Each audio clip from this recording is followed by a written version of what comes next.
কি আমাকে দেখে মনে হচ্ছে একটা শাকচুন্নি দাঁড়িয়ে আছে তোমাদের সামনে? আচ্ছা, জানি জানি শরীরটা একটু খারাপ, তাই একটু এলোমেলো দেখাচ্ছে।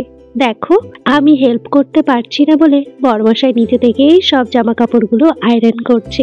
তাহলে নমস্কার সবাইকে, আমি বিপাশা আমার চ্যানেলে সকলকে স্বাগত জানাই আরও একটা নতুন সুন্দর ব্লগে। আশা করি যে যেখানে আছেন ভালো আছেন এবং সুস্থ আছেন। আমি তো আপনাদের আশীর্বাদে আর ঈশ্বরের কৃপায় ভীষণ ভালো আছি। চোখ মুখ দেখে তো বুঝতেই পারছো একদম নাজেহাল। সেই সাথে চোখের নিচে কালি পড়ে গেছে, দেখেছো? রাতে আসলে সেভাবে ঠিকঠাক ঘুমও হচ্ছে না, শরীরটা খারাপের জন্য কোনো কিছু সেভাবে খেতে ভাল লাগছে না। তাই ভাবলাম একটা কামরাঙা তুলে খাই। আমাদের যে ছোট্ট কামরাঙা গাছ আছে, সেই গাছে যে কি পরিমাণে কামরাঙা ধরেছে তোমাদেরও একটু দেখাই। সেই সাথে আমিও একটা কামরাঙা তুলে নিয়ে আসি, বসে বসে একটু খাই। আর এই আর কি, ঘরে ফল আছে অনেক কিছু খাওয়ার মতো, বড়মশাই এনে রেখে দিয়েছে, কিন্তু কিছুই খেতে ভাল লাগছে না, ভাতটাও খেতে পারছি না সেভাবে, একটু আধটু খাচ্ছি। তোমাদেরও একটু দেখাই চলো। বড়মশাই যে উচ্ছে গাছ লাগিয়েছে, এই দেখো উচ্ছে গাছে ভালোই উচ্ছে ধরেছে। দাঁড়াও তোমাদের একটু দেখাই। এই দেখো উচ্ছে, কিন্তু হলুদ হয়ে যাচ্ছে, পোকা ধরেছে। যেমন উচ্ছে পাতার বড়া খেতে ভীষণ ভালো লাগে, সেই সঙ্গে তো উচ্ছে।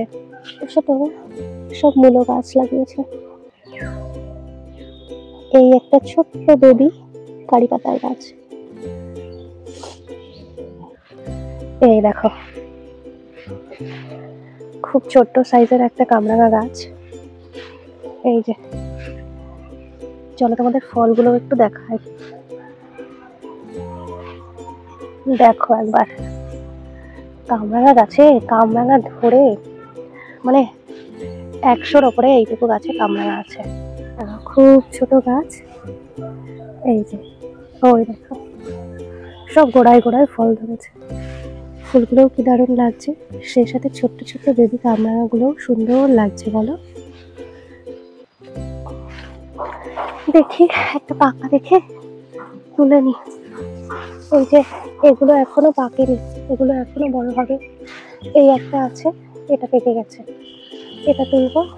এই দেখো ডাল ভর্তি ডাবায় ডাবায় ফুল, সেই সাথে এই যে ছোট্ট সাইজের এখনো বড় হয়নি, এগুলোও বড় হয়নি, এটাও বড় হয়নি। এই দেখো কত ফুল ধরেছে, প্রচুর। তোমাদের কি কারো খেতে ইচ্ছে হচ্ছে? তাহলে আমাদের বাড়ি চলে এসো। আমাদের এই গাছটাতে না 12 মাসই ধরে। ঠান্ডার জন্য কথাও ঠিকঠাক বলতে পারছি না। এই দেখো একটা পেকে আছে, হলুদ হয়ে গেছে। এই একটা আর এই একটা তুলবো। বাকি এইগুলো এখনো অতটা পাকেনি, এগুলো সব বেশিরভাগটাই কাঁচা আছে। এটা খুব একটা টক নয়। এই দেখো এটা তুলছি, পুরো হলুদ। আর এই যে এটা, আর এটা একদম পুচকু এখনো।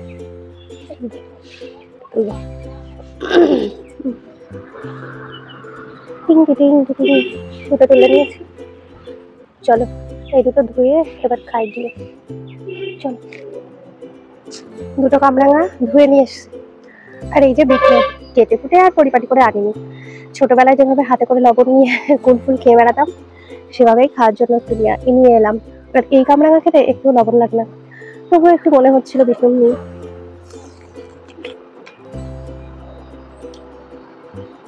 খুব মিষ্টি কামরাঙাগুলো, না একটু টক না। চলো খেয়ে নি।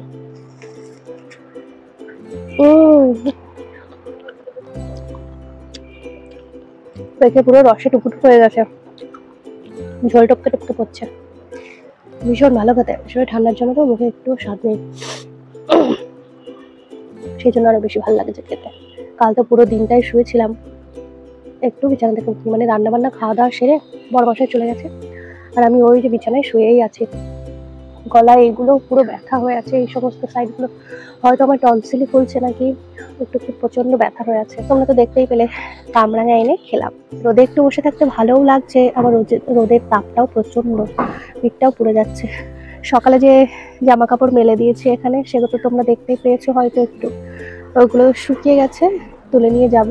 আচ্ছা চলো জামা কাপড়গুলো তুলে নিয়ে যাই। তাহলে এভাবেই কেটে গেল সারাটা দিন। ভাবলাম একটু ভিডিও করব, কিন্তু শরীরটা সেইভাবে সঙ্গ না দেয়ায় ভিডিওটা করে উঠতে পারলাম না। তবুও তোমরা অবশ্যই আমাকে জানিও আমাদের ছোট্ট কামরাঙা গাছ থেকে যে কামরাঙা তুললাম সেটা তোমাদের কেমন লেগেছে। স্নান সেরে ছাদে এসে বসে আছি, রোদ পোয়াতে বেশ ভালো লাগছে। এই যে বাদাম, সে মেলা থেকে নিয়ে এসেছিলাম যে বাদামগুলো, সেগুলোই বসে বসে টুকটুক করে খাচ্ছি। রোদে বসে বসে কিছু খেতে বেশ ভালোই লাগে, শুধু শুধু বসে থাকতে ভালো লাগে না, বাদামগুলো খেতে বেশ ভালো। তাহলে চলো রোদে বসে বসে বাদামগুলো খাই আর একটু রোদের মজা নিই। ভালোই হাওয়া দিচ্ছে, আজ হয়তো বেশ ঠান্ডা পড়বে। গলা ব্যথার জন্য ওড়নাটা গলায় জড়িয়ে নিয়েছি। চলো বসে বসে বাদামগুলো খেয়ে নিই। হ্যাঁ।